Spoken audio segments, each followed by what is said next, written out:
నమస్తే.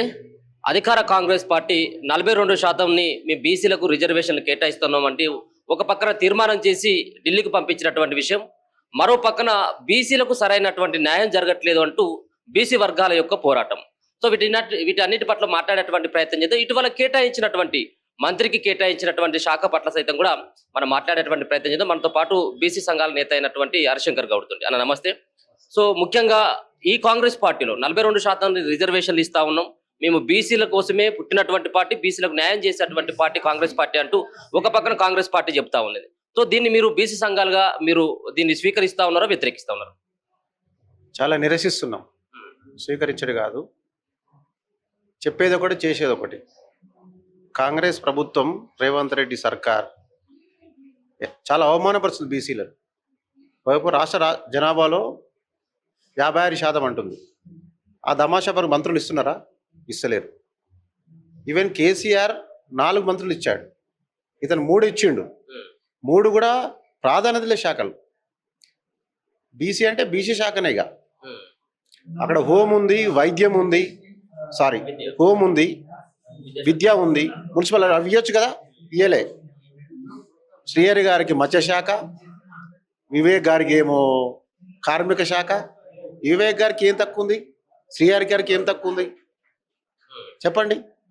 అంటే వీళ్ళకు నాలెడ్జ్ లేకనా, ఏం లేక అవమానించడం ఇది బీసీలను, కింది వర్గాలను. చాలా తప్పిది, తగిన మూల్యం చెల్లించుకుంటుంది. మీరు ఒక పక్కన 42% రిజర్వేషన్లు మేము ఇస్తున్నట్టుగా ఒక పక్కన అసెంబ్లీలో తీర్మానం కూడా చేయడం జరిగింది. సో ఎందుకు అట్లా మీరు రేవంత్ రెడ్డి ప్రభుత్వాన్ని మీరు ఎందుకు వ్యతిరేకిస్తున్నట్టు? అంటే గతంలో ఉన్నటువంటి ప్రభుత్వం ఎక్కడ కూడా ఉన్నటువంటి రిజర్వేషన్లు తగ్గించేటువంటి ప్రయత్నం చేసింది. సో ఇప్పుడు ఇది బీసీల కోసం పెద్దపీట వేసినట్టే కదా. కేసీఆర్ 33% రిజర్వేషన్లో 20% చేసి ఎన్నికలు పెట్టిండు. దాన్ని ప్రజలు తిరస్కరించి అందుకే ఇంట్లో కూర్చోబెట్టిండ్రు. రేవంత్ రెడ్డి మంచి చేస్తారని కామారెడ్డి డిక్లరేషన్లో బాగా చేస్తారని 42 అని తీర్మానం చేసిండు. దేశవ్యాప్తంగా ప్రాముఖ్యత సంతరించుకుంది ఆ స్టేట్మెంట్. అటువంటిది అది ఇతనేం చేశాడు? 42% రిజర్వేషన్లు ఉన్నదాన్ని మంత్రులకు ఎందుకు ఇవ్వట్లేదు, శాఖలు ఎందుకు ఇస్తలేడు? ఆ ప్రకారము 6 శాఖలు రావాలి, 3 ఇచ్చాడు. ఇది తప్పు కదా. మీరే డిమాండ్ చేస్తాను? ఉన్నాయి ఇంకా 3 ఉన్నాయి. ఆ 3లో ఇంకా మీ బీసీలకు ఎంత కావాలని చెప్పేసి అనుకుంటాం. ఆ 3 మాకే కావాలంటున్నాం. ఆ 3 సరిపోదు, ఇంకా 4 కావాలి లెక్క ప్రకారం. అతను చెప్పిన ప్రకారం 42%లో అతను ప్రకటించే 56% రిజర్వేషన్ పబ్లిక్ జనాభా ఏదైతే ఉందన్నారో దాని ప్రకారం ఉన్న 3 శాఖలు కూడా మాకే కావాలని మేము డిమాండ్ చేస్తున్నాం, ఇవ్వాలని కోరుకుంటున్నాం. మీ బీసీ సంఘాలు ఎక్కడికక్కడ కూడా విడిపోయి కొట్లాడుతున్నటువంటి పరిస్థితి కనపడతా ఉంది. ఒక తాటి మీదకి వచ్చినటువంటి సందర్భం కూడా కనబడట్లేదు. మీరు బీసీ సంఘాల జేఏసీ కో చైర్మన్ గా ఉన్నారు. సో ఈ సంబంధించినటువంటి అన్ని సంఘాలను ఏకతాటి మీదకి ఎందుకు తీసుకురాకలేకపోతా ఉన్నారు? ఎవరికి వారే ఒక రకంగా పోరాటం చేస్తా ఉన్నారు. ఒక పక్కనేమో రేవంత్ రెడ్డి వర్గం అంటూ, ఒక పక్కన ఆర్ కృష్ణయ్య వర్గం అని, ఇంకొక పక్కన మల్లన్న వర్గం అని, ఇంకొక పక్కన. సో ఒక పక్కన ఈ 42% రిజర్వేషన్ల కోసం ఉమ్మడిగా ఎందుకు కొట్లాడకూడదు? ఉమ్మడిగా ఎందుకు మీరు ఐక్యతగా ముందుగా మీరెందుకు నాయకులు ఐక్యతగా ఉండట్లేదు అన్నటువంటి భావన కూడా జనాల్లో కలుగుతా ఉంది. దీనికి మీరు ఇచ్చేటువంటి సమాధానం ఏంటి? గతంలో మా నాయకులు మల్లన్న గారు కూడా స్టేట్మెంట్ ఇచ్చారు, మేము అందరం కలిసే పనిచేస్తాం, మా అందరి ఒక లక్ష్యం బీసీ రాజ్యాధికారి మీ రాష్ట్రంలో. అతను చెప్పాడు ఫస్టే, ఈ రాష్ట్రంలో చివరి ముఖ్యమంత్రి ఓసీ ముఖ్య రేవంత్ రెడ్డి అని. ఆ మాట మీద అందరూ ఏకీభవించారు. కానీ అందరు కొట్లాడేది ఒకే సిద్ధాంతం, ఒకటే లక్ష్యం. ఏంది? రాజ్యాధికారం. కొట్లాడుతారు అందరూ, ఒక తన శాతనైన వరకు కొట్లాడు, దాన్ని మనం స్వాగతించాలి కానీ దాన్ని కొట్లాడకూడదు, చూడకూడదు. రేపు మీ బీసీ సంఘాలకు సంబంధించినటువంటి నేతల యొక్క పోరాటం ఏ విధంగా ఉంటుంది? రానున్నటువంటి 3 ఖాళీగా ఉన్నటువంటి దాంట్లో బీసీలకు కనుక మళ్ళీ ఏమైనా మంత్రి పదవి కేటాయించినట్టు ఉంటే మీ కార్యాచరణ ఏ విధంగా ఉండబోతా ఉన్నా? మీ ప్రభుత్వానికి ఏం డిమాండ్ చేయబోతా ఉన్నా? తప్పకుండా ప్రభుత్వం తల వంచవలసిందే, బీసీలకు కేటాయించవలసిందే. లేనితో తగిన మూల్యం చెల్లించుకుంటుంది.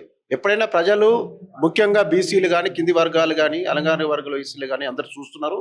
తగిన శాస్త్రి చేస్తారు ఈ సర్కార్కు, మీరు చూడండి తప్పకుండా. స్థానిక ఎన్నికల సంబంధించినటువంటి ఆ ఎన్నికలు వచ్చే నెలలో నిర్వహిస్తామని చెప్పేసి ఒక పక్కన ప్రకటనలు వెలువడతా ఉన్నాయి. మరో పక్కన ఇక్కడేమో 42% రిజర్వేషన్ సంబంధించిన బిల్లు మేము మా చేతిలో ఉంది, మేము ఢిల్లీకి పంపించాము, ఇప్పుడు ఢిల్లీ చేతిలో ఉందని చెప్పేసి అంటా ఉన్నారు. బీజేపీ పార్టీ కానీ, కేంద్ర ప్రభుత్వం కానీ మేము జనగణన కులగణన చేయబోతా ఉన్నామని. మరి జనగణన కులగణన చేసే కంటే ముందు ఇప్పుడు స్థానిక సంస్థల ఎన్నికలు రాబోతా ఉన్నాయి. సో దీనికి ఎట్లా మీ బీసీ సంఘాల నేతలు కానీ బీసీలు ఏ విధంగా ఎదుర్కోబోతా ఉన్నారు దీన్ని? ఇది చాలా తప్పుడు పద్ధతి.